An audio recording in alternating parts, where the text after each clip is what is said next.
to Hindsight 2021 for the first week of May. I'm Damian Muziani, and here's your news.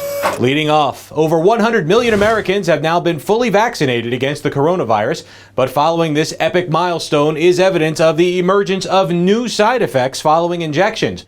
Ones not revealed in clinical trials. Time magazine found people who reported having debilitating menstrual pain, shingles, confusion, reports of a marijuana-like high, and a condition termed COVID arm, which looks like someone tried to inject the blunt side of the needle under the skin. The University of Iowa's Dr. Stanley Perlman said that these conditions and reactions are normal since they can be classified as simple side effects. Is anyone in the medical community paying attention to this? Actually, now this goes a long way to explain some of the actions we've seen by our leadership recently. For example, Senator Ted Cruz fell asleep during President Joe Biden's address to Congress last week. Apparently, tiredness is a vaccine side effect, so you're off the hook, Ted. Go back to sleep. Compliments of Dr. Perlman's insane asylum of advice. Impulse purchasing can be a side effect too, as U.S. Secretary of State Anthony Blinken apparently demonstrated he got vaccinated and then agreed to buy the freedom of 4 U.S. prisoners from Iran. The cost? Oh, only $7 billion, because the only way to deal with terrorists is, of course, to pay them. Blinken has since denied this agreement. Who knows, maybe lying is yet another side effect we haven't learned.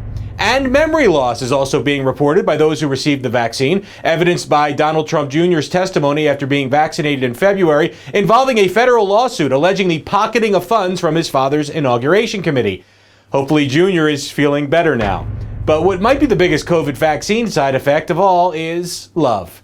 The kind of love that only a portmanteau can reflect. Remember Bennifer? I saw it with my own eyes in 2003. Ben Affleck and Jennifer Lopez were in town for the production of the movie Jersey Girl, which featured my first ever appearance in a motion picture in the uncredited role of confused man in audience.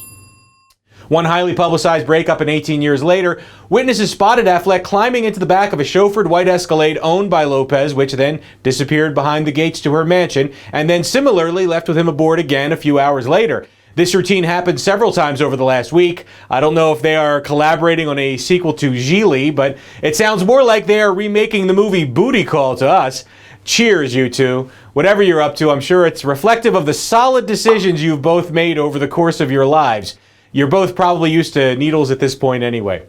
Just one of many side effects, courtesy of the Cupid vaccine. And that's your news. Please like and subscribe, and I'll see you next week with Fresh Hindsight.